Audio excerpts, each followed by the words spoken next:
নমস্কার, সুমনাজ রান্নাঘরে আবারও একটি নতুন স্বাদের রেসিপিতে আপনাদের স্বাগতম। আজকের রেসিপি বীজ কলার রেসিপি। তো বীজ কলার যদি এই রকম রেসিপি আগে যদি না বানিয়ে খেয়েছেন, তাহলে ভিডিওটা দেখার পর একটাবার হলেও এই রকম রেসিপি বানিয়ে খেয়ে দেখবেন। আশা করি খুবই ভালো লাগবে। একটি দারুণ স্বাদের বীজ কলার রেসিপি। তো প্রথমে বীজ কলাগুলোকে ভালো করে খোসা ছাড়িয়ে ফেলে দেবেন।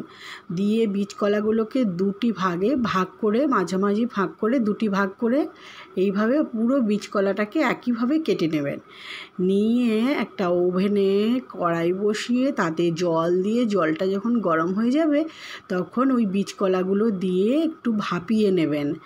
ভাপিয়ে নিয়ে এইদিকে মুসুর ডালকে 20-25 মিনিট ভিজিয়ে রেখে ওই মুসুর ডালে দুটো কাঁচা লঙ্কা দিয়ে ভালো করে একটা পেস্ট তৈরি করে নেবেন।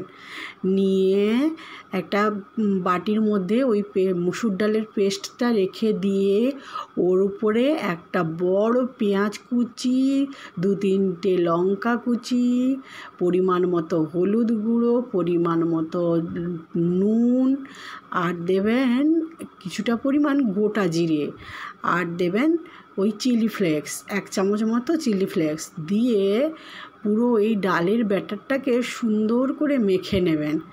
মেখে নিয়ে ওই যে বীজ কলাগুলো ভাপিয়ে রেখেছিলেন ওই বীজ কলাগুলোর বীজগুলোকে সুন্দর করে একদম পুরো বীজগুলোকে ছাড়িয়ে ফেলে দেবেন।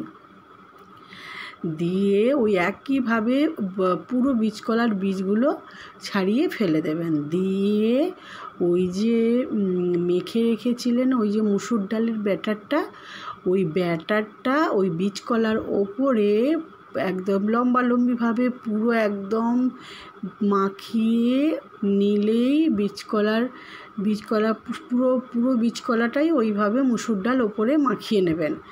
মাখিয়ে নিয়ে এদিকে ওভেনে একটা কড়াই বসিয়ে কড়াইতে কিছুটা পরিমাণ সাদা তেল দিয়ে দেবেন। আপনারা সর্ষের তেলে ভাজলেও ভাজতে পারেন। তো সাদা তেল দিয়ে তেলটা যখন গরম হবে এবার ওই বীজ কলাগুলোকে আস্তে আস্তে করে দিয়ে উল্টে এক পিঠ ভাজা হলে আবার এক পিঠ ভালো করে লাল করে ভেজে নিয়ে ওই পুরো একই প্রসেসে পুরো বীজ কলাগুলো ওইভাবে মুসুর ডাল মাখিয়ে ভেজে নিলেই রেডি বীজ কলার এই দুর্দান্ত স্বাদের একটি রেসিপি। যদি এইরকম রেসিপি না খেয়ে থাকেন একবার বানিয়ে খেয়ে দেখবেন। বানিয়ে খেয়ে কেমন লাগলো আমাকে জানাতে ভুলবেন না। তো যদি ভালো লেগে থাকে সাবস্ক্রাইব, লাইক, কমেন্ট করে পাশে থাকতে